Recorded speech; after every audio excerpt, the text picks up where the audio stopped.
মিছিল নেন, মিছিল একটা ভালো করে নেন।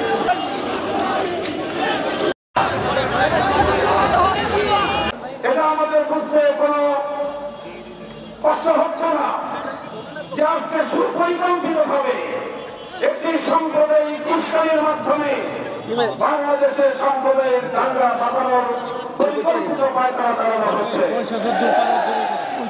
শহীদ সাইফুল ইসলাম আলিফের হত্যাকাণ্ডের ঘটনা নির্মম, শুধু বর্বর নয় বরং ঘৃণ্য এক হত্যাকাণ্ড।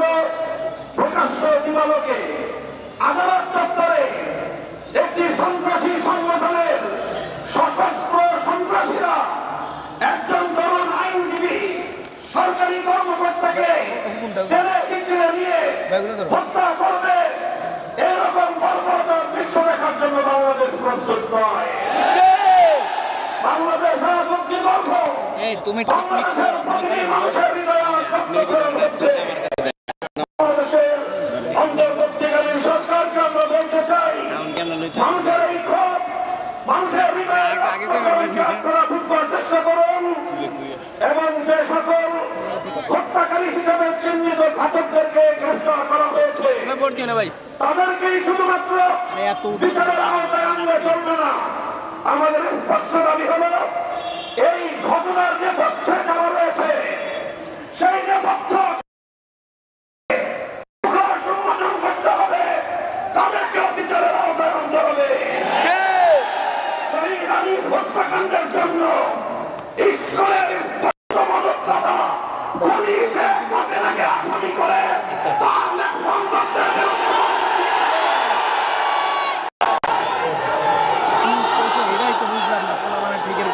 আমরা স্পষ্ট ভাষায় বলতে চাই, 15 বছর আমরা দেখেছি বাংলাদেশের অভ্যন্তরীণ প্রতিটি বিষয়ে কিভাবে শুধু অসৌজন্যমূলক নয় বরং শিষ্টাচার বর্ধিত বাংলাদেশের অভ্যন্তরীণ ইস্যুতে হস্তক্ষেপ করে বাংলাদেশের জনগণকে আহত ক্ষতবিক্ষত করে তুলেছে ভারত।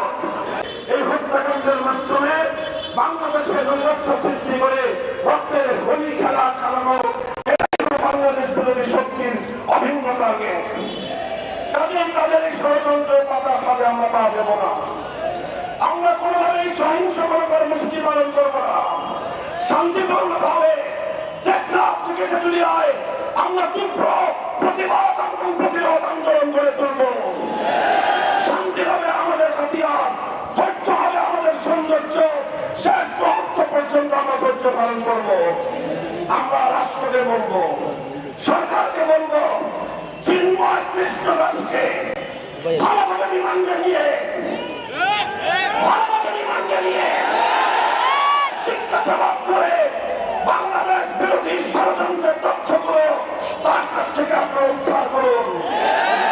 শেখ হাসিনা তাকে কত টাকা দিয়ে তার সন্ত্রাসী বাহিনীকে দেশের বিরুদ্ধে নিয়ে দিয়েছে সে তথ্য উদ্ঘাটন করুন।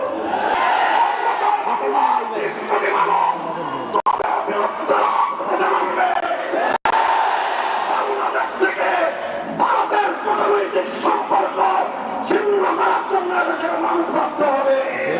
চিন্ময় কৃষ্ণ দাস তার তৎপরতার দ্বারা কথা কিভাবে বেরোবে পরিষ্কার। সে ভিনদেশী গুপ্তচর হিসেবে তুমি বৈশা এরকম করে ধরে রাখবে, কিচ্ছু লাগবে না। তুমি বৈশা এনে বাংলাদেশের অভ্যন্তরে নৈরাজ্য সৃষ্টি করবার পায়তারা চালিয়েছে। দিনের পর দিন, মাসের পর মাস প্রশ্রয় আশ্রয় থেকে ভারত এবং আওয়ামী লীগের যৌথ প্রযোজনায় ইসলাম তৈরি করা হয়েছে। যখন দিনে দুপুরে আমাদের একজন মুসলিম ভাইকে চুটিয়ে সবাই করে হত্যা করা হবে, তখন আমরা পশ্চিম কালেও চুপ করে বসে থাকবো না। আমরা সর্বপ্রথম আমাদের প্রশাসন, সরকার এবং বিভিন্ন কর্তৃপক্ষকে বিনয়ের সাথে অনুরোধ করতে চাই, এই সন্ত্রাসী সংগঠন ইসলামকে অনতি বিলম্বে বাংলাদেশের মাটি থেকে বহিষ্কার করতে হবে। এই জঙ্গি দুজুর ভয়ের খেলা অনেক হয়েছে। বাংলাদেশের মুসলিম শান্তিকামী মুসলিম, কিন্তু এমন কোন পদক্ষেপ আপনারা নিতে যাবেন না বা ভুল করবেন না, যাতে বাংলার তাওহীদি জনগণ আবারও ফিরে ওঠে। আমরা আল্লাহর কসম করে বলছি, যদি বাংলাদেশের তাওহীদি জনগণ একটাবার জেগে ওঠে, এর আগের মানুষ কত পালানোর পথ পেয়েছে, আপনারা কিন্তু পালানোর পথে পাবেন না। স্কুলের নেতা এই যে তিনমুখী বক্তব্য, এই বক্তব্যের সঙ্গে বুঝেই যায় যে এই স্কুলের বড় নেতা সে হইল চিন্ময় কৃষ্ণ। এই চিন্ময় কৃষ্ণকে গ্রেফতার করা হয়েছে, একজন ইসলামের লোককে হত্যা করা হয়ে নাই, কিন্তু আমাদের মুসলমান এডভোকেট সাইফুল ইসলামকে তারা হত্যা করেছে। কাজী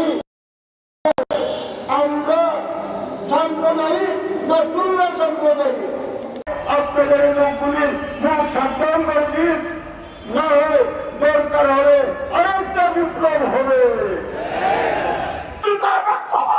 কোন ষড়যন্ত্র হয় হেফাজত ইসলাম করে বসে থাকবে না, আবার ষড়যন্ত্র হবে, আবার ষড়যন্ত্র হবে।